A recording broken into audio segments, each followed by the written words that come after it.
আমাদের সমাজে জ্ঞানের অভাব নেই। দেওয়ালে, বইয়ের পাতায় কিংবা রাস্তার মোড়ে সবখানেই আমরা অনেক ভালো ভালো কথা লেখা থাকতে দেখি, কিন্তু সেই সব জ্ঞান কি কোনো পরিবর্তন আনতে পারে? আচার্য চাণক্য আমাদের এই বিষয়ে বলেছিলেন, একজন শ্রেষ্ঠ মানুষ তার ব্যবহারের মাধুর্য এবং মিষ্ট ভাষার দ্বারাই পরিচিত হন। নচেত ভালো কথা তো দেওয়ালে দেওয়ালে কতই লেখা থাকে। অর্থাৎ জ্ঞান অর্জন করা সহজ, কিন্তু সেই জ্ঞান নিজের আচরণে ফুটিয়ে তোলা ততটাই কঠিন। চাণক্য নীতি আমাদের শেখায় যে পুঁথিগত বিদ্যা বা বড় বড় বুলি আওড়ানো মানেই কেউ শ্রেষ্ঠ হয়ে যায় না।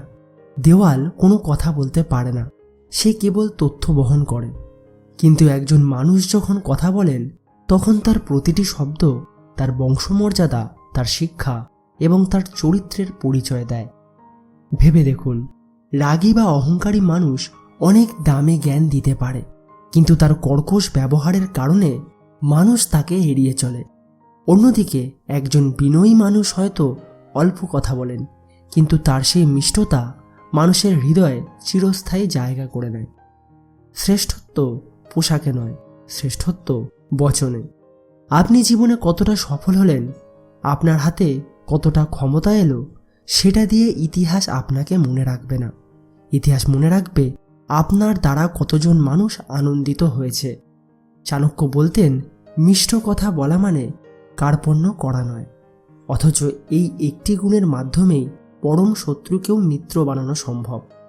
আজকাল আমরা ইন্টারনেটে শত শত ভালো কথা শেয়ার করি, কিন্তু নিজেদের ব্যবহারে তার বিন্দুমাত্র ছাপ থাকে না।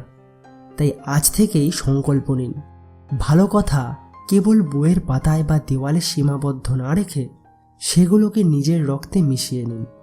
যখন আপনার কথা শোনার জন্য মানুষ অপেক্ষা করবে এবং আপনার অনুপস্থিতিতে আপনার ব্যবহারের অভাব বোধ করবে, তখনই জানবেন আপনি চাণক্যের সেই শ্রেষ্ঠ মানুষ হয়ে উঠেছেন।